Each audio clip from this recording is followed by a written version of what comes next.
Hello, this is Michaela or Studious Octopus, and I'm here doing the GlossyBox catch-up for the December 2016 UK GlossyBox.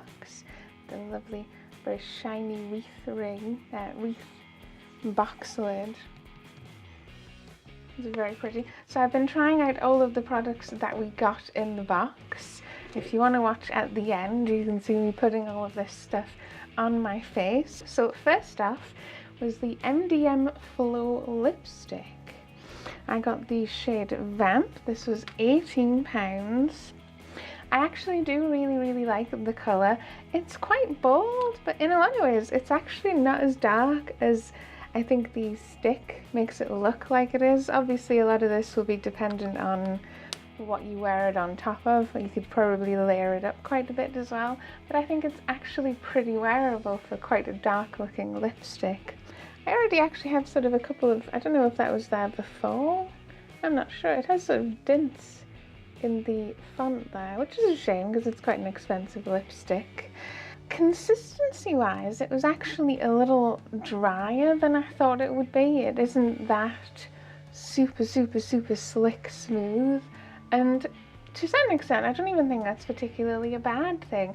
I don't like the lipsticks that feel too wet and too waxy and too sitting on top of your lips, so this actually feels quite nice. But if you had particularly dry lips, I can see here this might be a bit too dry for you maybe. It's not super wet or moisturizing like some of the lipsticks are, but I actually still really like this. I still really like the colour. It is a bit darker and a bit bolder than your standard light pink lip, but I think it is actually totally wearable. Next up is the Essence Light Up Your Face Luminizer palette, which is, in a lot of ways, I think the only really useful colour is the one in the middle for me.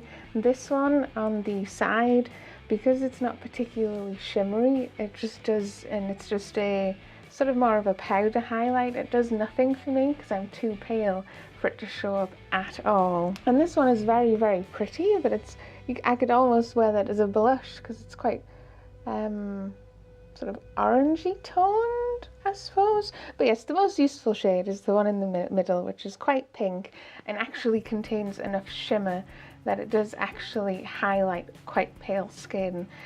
I have found the highlight is quite subtle if you use a brush like this one, which we got a month or two ago from GlossyBox. If you want a more pronounced highlight, the way I've actually found that you're best doing it, which is what I've done here and on my nose as well, is to actually use your finger to collect the product and then gently put it where you want, and then you do actually get the most pronounced highlight.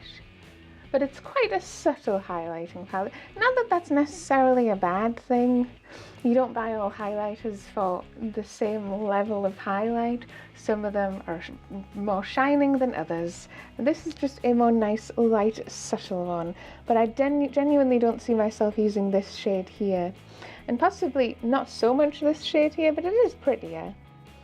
And yeah, the one in the middle is the most useful. So that is the £3 highlighting palette from Essence. It is still nice that it's so affordable. I know a lot of people online sort of go, well, I don't buy GlossyBox for this sort of stuff.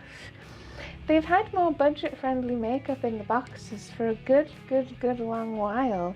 I don't think it's something that they've made a secret of, and I quite like getting things that I would actually buy and use alongside stuff that I would actually never buy, because I wouldn't spend £20 on a lipstick. But it's all dependent on what you're expecting from the box, your reasons for getting the box. Anyway, there's the highlighting palette. Nice enough. Next up is the brow powder. I do have quite conflicted feelings about the brow powder.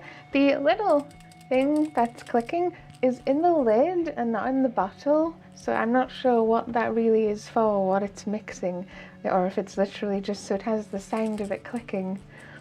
I don't know. I'm not sure it's that great. I know some people do use brow powders, and you'd use it with more of a traditional flat style brush like this one to get really defined sort of faux hair flicks in there, and I'm not sure this particularly does the same thing. especially not particularly on me. I already have quite fluffy eyebrows. I don't need full hairs, so it just kind of feels like I'm putting powder on top of my brow hairs, and some of it falls off a bit and some of it sticks on, and then you brush it through and it defines them a little. It's just, it feels a lot like they're trying to do something new with something that they don't need to do something new with. I don't think brow powder, if you use brow powder, particularly benefits from being in an eyeliner style format. I think it's probably fine to just have a pot of it and use a brush for it. And brow powders just aren't suitable for my brows, as I've said before. I use brow gel. I like using brow gel. You're gonna pick your brow things for your type of brows. But that was the Collection Cosmetics Define and Perfect Eyebrow Powder, £4. I wouldn't buy this again. I wouldn't buy this for me now that I've tried this style of brow powder. Next up is the lip coat stuff, which was $3.99. Actually pretty affordable, I think, for what it is, because the packaging does say you get 100 uses.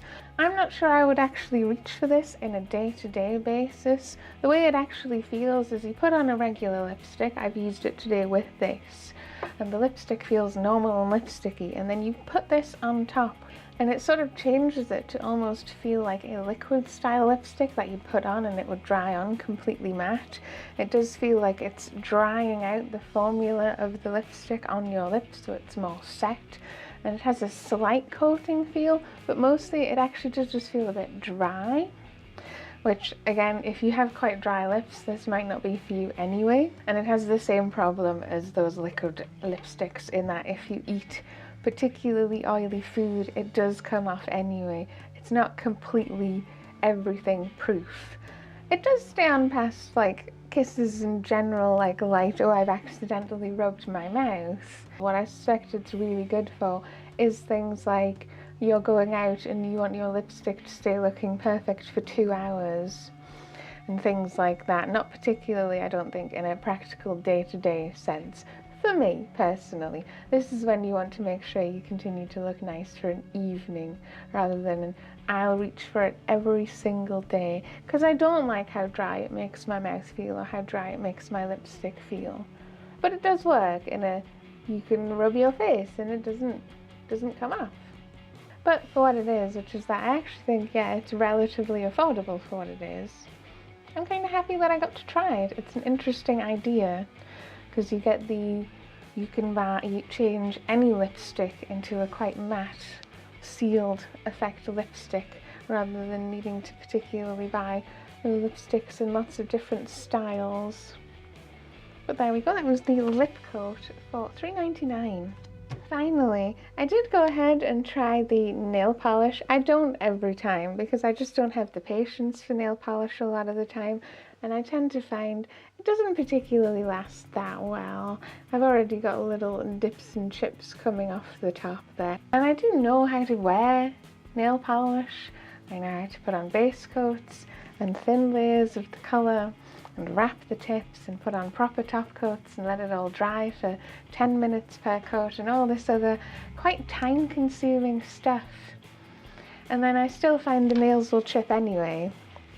And I know that is me, and that I use my hands to do lots and lots of different things, rather than that there's anything wrong with the nail polish. So yes, I've tried it out. It is actually a really pretty colour.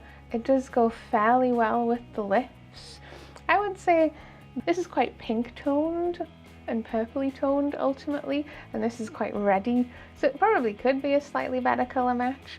The other thing I found strangely is as they were drying, the tips of them are a slightly darker colour than the rest of it. And I don't think that's particularly how I put it on. I think that's how the pigment has sort of settled weirdly. But anyway, yes, it's a nail polish. It's a £6.50 nail polish. I would much rather buy a £6.50 lipstick than a £6.50 nail polish, because I'm not into nail polish. And I also got the chance to try out the Colour Still Gel Envy Diamond Top Coat, which we got in a previous box as well, which I hadn't yet used. This stuff is really thick and kind of gloopy, but I guess it does its purpose. It does sort of feel like how I imagine gel nails to feel. it gives the colour of your nails a really thick, squishy top coat to protect them. So it works. It's just not for me. So that was the catch-up for the December 2016 UK GlossyBox. Lots of things to look forward to for the new year. We've had our sneak peek where we're getting something from the Balm Cosmetics, which I'm still really looking forward to because I've heard quite a bit about them on YouTube, but it's not a line that I've actually tried myself. Overall feelings about the box, I think the lipstick is still my favourite item. It's quite standoutish and a lovely thing to have at this time of year. I think it is more money than I would ever pay for a lipstick, but I really like it anyway. It's lovely. The rest of the items I'm a bit more so about. There's nothing there that I think, having tried it, if I didn't have it, I wouldn't be so bothered about not having it. And I think this might end up being my last video of the year. So Merry Christmas, Happy New Year. I hope you all have a wonderful time over the winter period. And I'll see you again next time.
Hello, this is Michaela of Studios Octopus, and I'm here today doing something that I haven't done in a little while, which suddenly we're shooting things. Ah.